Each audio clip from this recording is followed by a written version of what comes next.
Docherty-Hughes. Thank you, Mr Deputy Speaker. May I first of all note that I am a Vice Chair of the All-Party Group on blockchain before I begin my speech.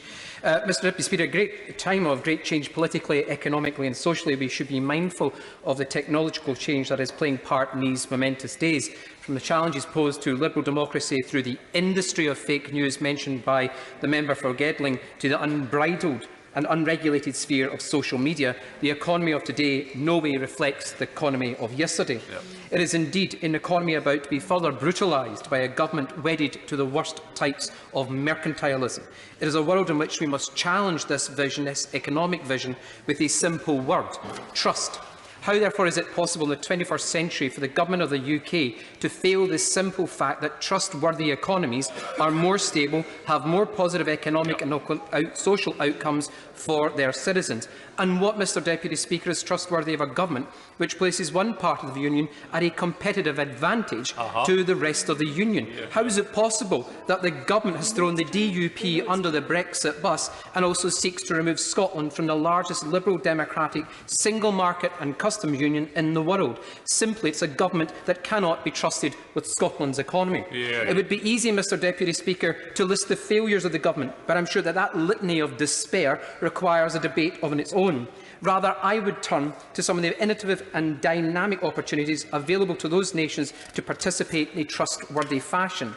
We need to look at technologies such as blockchain, while itself not a panacea, can be a valued asset in the delivery of public services by a range of public and private agents.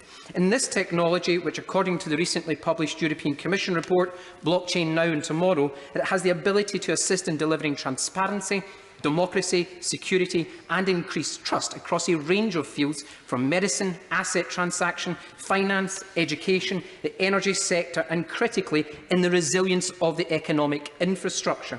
Only this April, the United States Department of Energy announced through the department's National Energy Tech Lab Phase 2 of its blockchain-based electricity grid security pilot. All the while, the United Kingdom thought it might be good to give Huawei the 5G network and allow the People's Republic of China to build their nuclear power stations.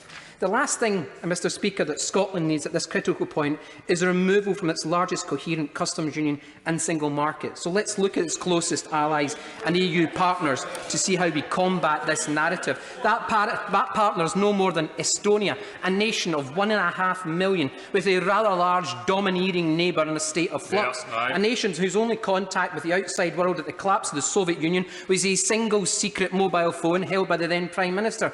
Cut to 2019, it says the digital society, like no other, sits at the top of the table of the European Union and named the most digital society in the world. Yet in 2007, the impact of a cyber attack closed down its parliament, major public services, and this attack had a profound and indeed practical outcome for Estonia.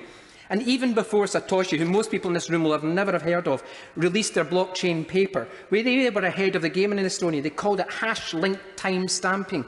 And since 2012, blockchain has been the centre of its national economic infrastructure in its health service, its judiciary, its legislature, national security, as well as across a whole raft of commercial fields.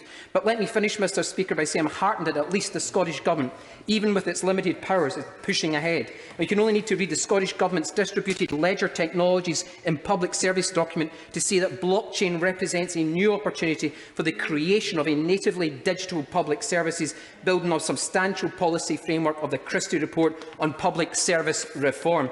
Mr Deputy Speaker, I hope the Minister recognises, and the future is already here, and if the Government is not able to commit to achieving trust in the digital age, ensuring honesty, consideration and accountability, get out of the way and let Scotland set its own economic destiny.